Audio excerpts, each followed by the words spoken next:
کلما دخل علیہا زکریا المحراب، جب کبھی بھی زکریا علیہ السلام محراب میں داخل ہوتے، یعنی وہ ایک محراب نما حجرہ بنا تھا جہاں حضرت مریم عبادت کرتی تھی، تو ان کے ٹیچر کے طور پر یہ خالو بھی لگتے تھے اور ایج ڈیفرنس بھی بہت زیادہ تھا اور پیغمبر بھی۔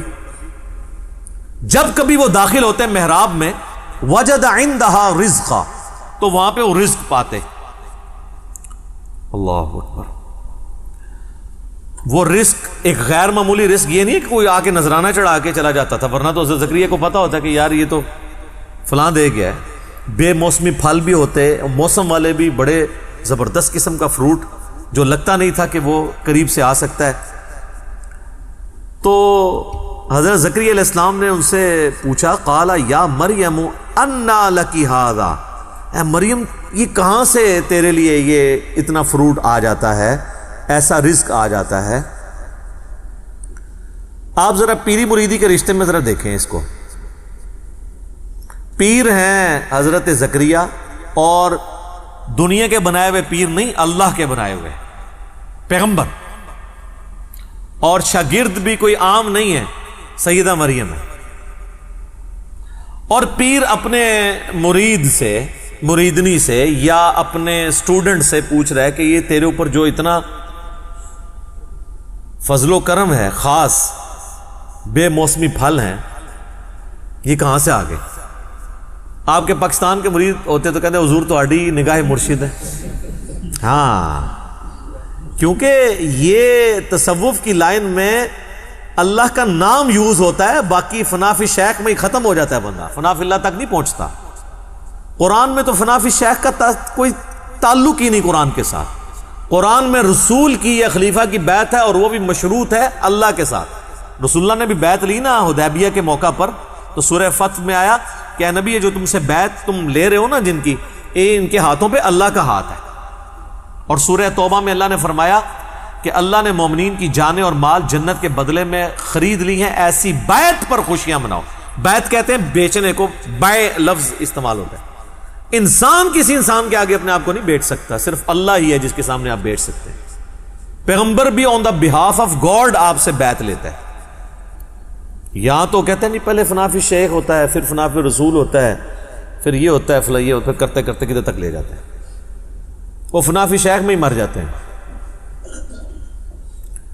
تو یہاں پہ شیخ پوچھ رہا ہے، تو وہ مرید یہ نہیں کہہ رہا کہ حضور نگاہ مرشد ہے، حضور آپ کی ساری برکتیں ہیں، آپ کی فیض ہے، نہیں۔ جواب جو ہے وہ بڑا عجیب ہے۔ ویسے قرآن و سنت کی جو ڈاکٹرین ہے اس میں بالکل یہی جواب دینا چاہیے، چاہے پیغمبر بھی سامنے موجود ہو نا، تو یہی کہنا چاہیے کہ یہ اللہ کا فضل ہے۔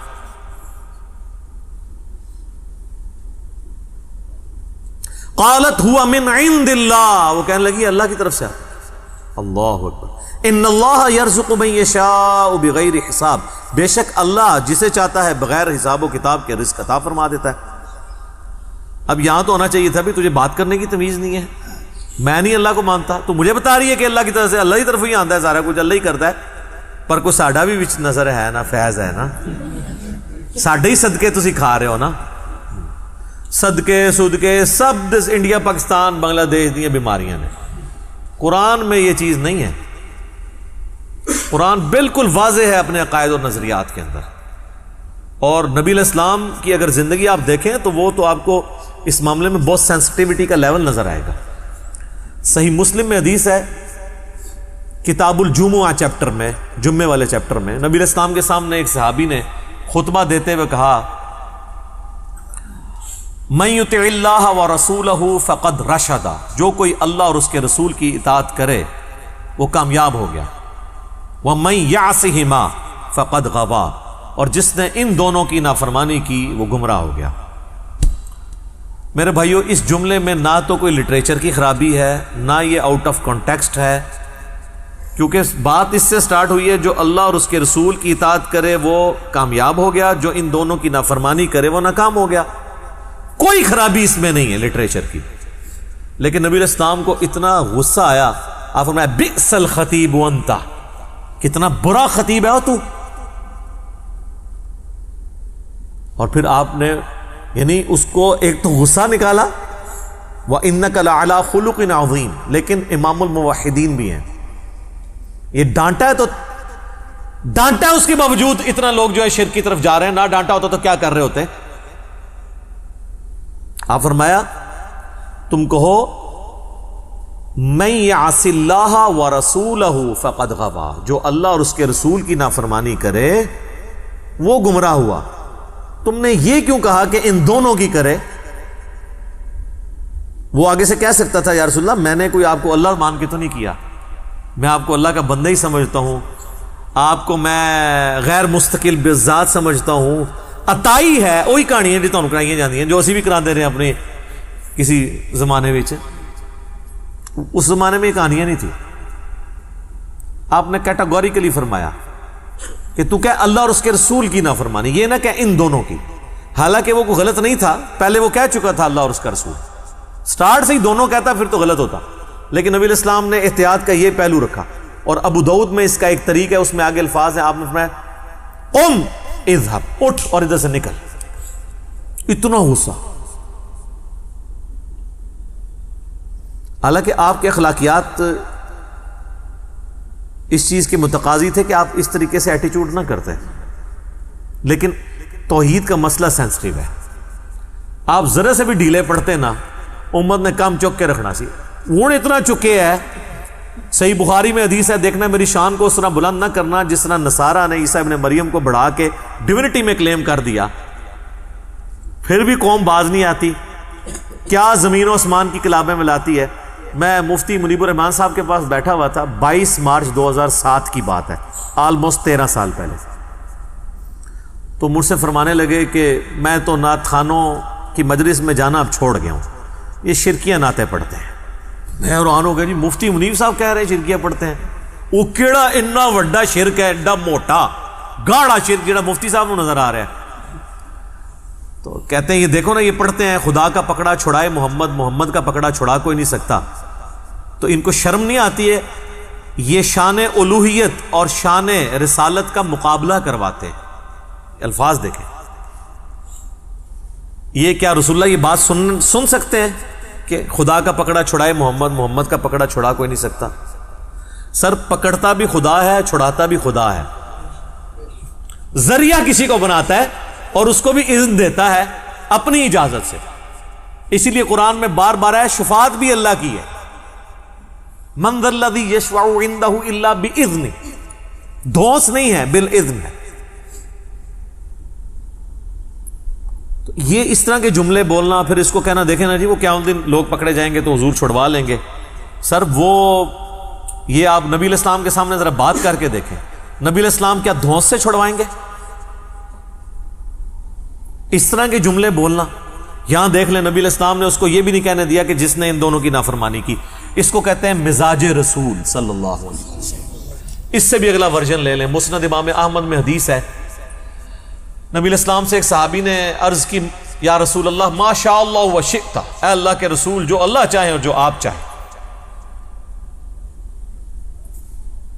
ہمارے تو جناب بسوں کے پیچھے لکھا ہوتا ہے اللہ نبی وارث. تو نبی علیہ السلام فرمایا اجعلتنی للہ ندا، کیا تو نے مجھے اللہ کے مقابلے پہ ند بنا دیا، کھڑا کر دیا؟ قل بل ما شاء اللہ وحدہ، بلکہ کہہ جو اکیلا اللہ چاہے. وہ آگے کہہ سکتا تھا یا رسول اللہ میں آپ کو اللہ تو نہیں مانتا، اور ظاہر کو صحابی تو حضور کو اللہ نہیں مانتا ہوگا. یا رسول اللہ میں نے یہ کہا کہ اللہ کی مرضی سے ہی آپ بھی چاہ کے وہ جڑی ایڈی لمبی ایکویشن بنا دینا نا. اس زمانے سے کہانیاں نہیں سن پائی، بالکل 24 کیرٹ سونا تھا. اچھا کتابوں میں آج بھی ہے. میں ایک بریلوی عالم کے پاس بیٹھا ہوا ہے، ہمارے جیلم کی 3 مسجدوں میں وہ جمعہ پڑھاتے ہیں، یعنی 3 جگہ تقریر کرتے ہیں، ایک جگہ جماعت کراتے ہیں. اتنا ان کو شوق ہے دین کی خدمت کرنے کا، لیکن تنخواہ بھی لیتے ہیں تینوں جگہ سے. تو ان کے سامنے بیٹھا تو میں نے ان کو یہ حدیث بیان کرنی شروع کی نا. ابھی میں صرف ادھر پہنچا نا اجعلتنی للہ ندا، کہتے ہیں جی مرزا صاحب آپ نے کیا سمجھا اس کو؟ میں نے کہا جی آپ سمجھائیں. وہ کہتے ہیں اصل میں حضور پوچھ رہے تھے دیکھو مجھے تم نے اللہ تو نہیں بنا لیا نا کہیں, یعنی اگر اللہ نہیں بنایا پھر یہ کہہ سکتے ہو ماشاء اللہ ہوا شئتا, جو اللہ چاہے جو اس کا رسول چاہے. میں کہ سر اگے سنتے لو, اگے الفاظ نے قل بل ماشاء اللہ وحدہ, بلکہ کیا اکیلا جو اللہ چاہے. تو حدیث نے اپنی حفاظت کر دی. حضور یہ نہیں پوچھ رہے تھے کہ بھئی اگر اللہ بن کے کر رہے ہو تو نہ کہا کرو, اگر مجھے مخلوق سمجھ کے کہہ رہے ہو تو پھر کہہ دیا کرو کہ جو اللہ کی مرضی اور جو اس کے رسول کی مرضی. لیکن ایک ایکسیپشن ہے یہاں پہ, جب دین کا مسئلہ کوئی آئے گا نا تو ہم یہی کہیں گے اللہ اور اس کا رسول بہتر جانتے ہیں, کیونکہ دین کون سکھاتا ہے؟ پیغمبر. لیکن جو تکوینی امور ہیں, جو تقدیر سے تعلق رکھتے ہیں, وہ اللہ کے ساتھ خاص ہے. صحابہ کرام جس معاملے میں دین کے کوئی بات نہیں سمجھ آتی تھی کہتے تھے اللہ اور اس کا رسول بہتر جانتے ہیں, واللہ ورسولہ اعلم, کیونکہ دین تو رسول اللہ نے سکھانا ہے نا. بخاری و مسلم دونوں میں حدیث ہے, اللہ تعالیٰ جس کے ساتھ بھلائی کا ارادہ فرماتا ہے اسے دین کی فقہ عطا فرما دیتا ہے, سمجھ بوجھ, اور دیتا اللہ ہے, میں تو صرف تقسیم کرتا ہوں. نبی علیہ السلام نے کہا یہ جو دین بھی میں سکھا رہا ہوں نا, یہ میں اپنی کوئی بات نہیں سکھا رہا, اللہ مجھے دیتا ہے. وما ينطق عن الهوى ان هو الا وحی یوحى. اسی کو پکڑ کے پھر والا حضرت نے شعر کہہ دیا نا, رب ہے معطی یہ ہے قاسم, رزق اس کا ہے کھلاتے یہ ہیں.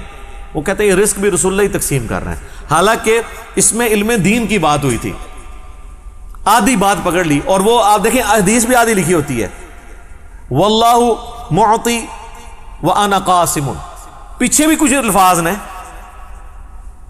اور اس میں امام بخاری نے باب باندھا ہے کہ اللہ تعالیٰ جس کے ساتھ بھلائی کا ارادہ فرماتا ہے اسے دین کی سمجھ بوجھ عطا فرما دیتا ہے.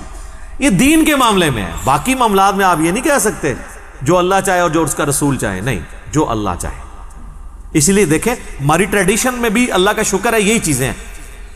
ہم کسی چیز کو بھی نظر سے بچانے کے لیے کیا کہتے ہیں؟ ماشاء اللہ. کسی نے آج تک کہا ماشاء اللہ و رسول؟ مستقبل کے لیے ارادہ کرتے ہیں تو ہم کیا کہتے ہیں؟ انشاءاللہ. کسی نے کہا کبھی انشاءاللہ و رسول؟ ٹریڈیشن میں, کتابوں میں ہر چیز اپنی جگہ صحیح فٹ ہوئی ہوئی ہے. ہاں باقی پھر جب اس میں خرابیاں آنا شروع ہوتی ہیں تو پھر آپ دیکھیں اس میں تو پھر وہ پیر کو بھی بیچ میں ڈال لیتے ہیں. کئی لوگ ہیں وہ اپنے کئی ایک دنیاوی معاملات میں بھی کہتے ہیں جی پہلے میں پیر صاحب سے مشورہ کروں گا پھر میں اس کے مطابق چلوں گا. یہ ان کی یعنی ایک گراوٹ کا لیول ہوتا ہے.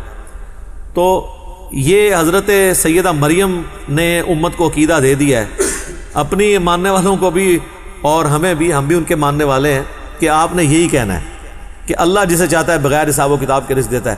آپ جب حضرت زکریا علیہ السلام نے یہ بات سنی نا, سر دیکھیں, ہنالک دعا زکریا ربہ, این اسی وقت اسی جگہ پر, دیر اینڈ دین.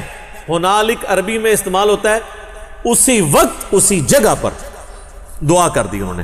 قال رب هب لي من لدنك ذرية طیبہ, اے رب میرے مجھے اپنے پاس سے ایک پاکیزہ اولاد عطا فرما, انک سمیع الدعاء, بے شک تو دعاؤں کا سننے والا ہے. سورہ مریم میں تو ڈیٹیل ہے کہ وہ پوری تمہید بناتے ہیں کہ مجھے ایک اولاد چاہیے جو اولاد یعقوب کی وارث بنے, یعنی بنی اسرائیل کی. اور یہ جو میں ہیکل سلمانی کی دیکھ بھال کر رہا ہوں تو مجھے بھی ایک اپنا ایک گدی نشین آپ سمجھ لیں, خانقاہ نشین, یہ لیکن اللہ کی خانقاہ, جس کے لیے ہم خانقاہ کا لفظ اپنی امت میں دار ارکم, ہم اس اکیڈمی کو دار ارکم کہتے ہیں, کیونکہ نبی علیہ السلام کو جب یہ لوگ کون جن کی اولادیں آج دین کا کام نہیں ہمیں کرنے دیتی, ان کے باوجداد جب کھلے عام دعوت و تبلیغ نہیں کرنے دیتے تھے تو نبی علیہ السلام دار ارکم میں بیٹھ کے تو لوگوں کو دین سکھایا کرتے.